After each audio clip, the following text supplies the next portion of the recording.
भारत को पाकिस्तान खोला धमक। गत वर्ष एप्रिल 22 तारीख में होइथिबा पहलगाम आक्रमण दुई देश मध्य महायुद्धर उत्तेजना को जारी करिछि। से आक्रमण पर दुई देश मध्य 4 दिनिया युद्ध होइथिला। सेबेठारु उत्तेजना जारी रहिथिबा बेले एबे पुणी थरे उभय पक्षरु बयानबाजी आरंभ होइछि। शनिवार पाकिस्तान प्रतिरक्षा मंत्री ख्वाजा आसिफ लाहौरु प्राय 130 किलोमीटर दूर में अवस्थित सियालकोट रे सांबादिक सम्मेलन करथिले। से कहिथिले जे यदि भारत एक नाटकीय षड्यंत्र करी ऑपरेशन करे तेबे पाकिस्तान सीधा कोलकाता पर्यंत जीव।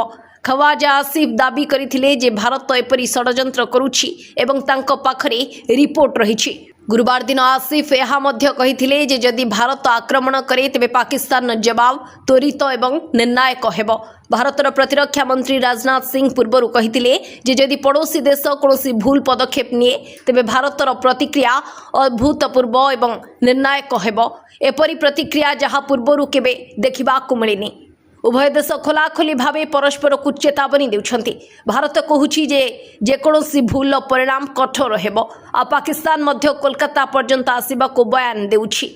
कोलकातार उल्लेख गुरुत्वपूर्ण कारण यह भारतर एक पूर्वरे अवस्थित सहर एवं पाकिस्तानी सीमा ठारू बहुत दूर रे। एही नाम व्यवहार करी पाकिस्तान देखाइबाकु चाहुछि जे यह केवल सीमा पर्यंत नुहे बरं भारत भितरे मध्य पहुंची परिबो, जहाँ वास्तव में संभव नुहे। पाकिस्तान सबु बेले निज लोकों को संतुष्ट करिबा पई धमक दे आसीछि। यह किछि नुआ कथा नुहे। एही बयानबाजी एपरी समय रे आसीछि जेतेबेले सारा विश्व रे उत्तेजनार वातावरण रहिछि।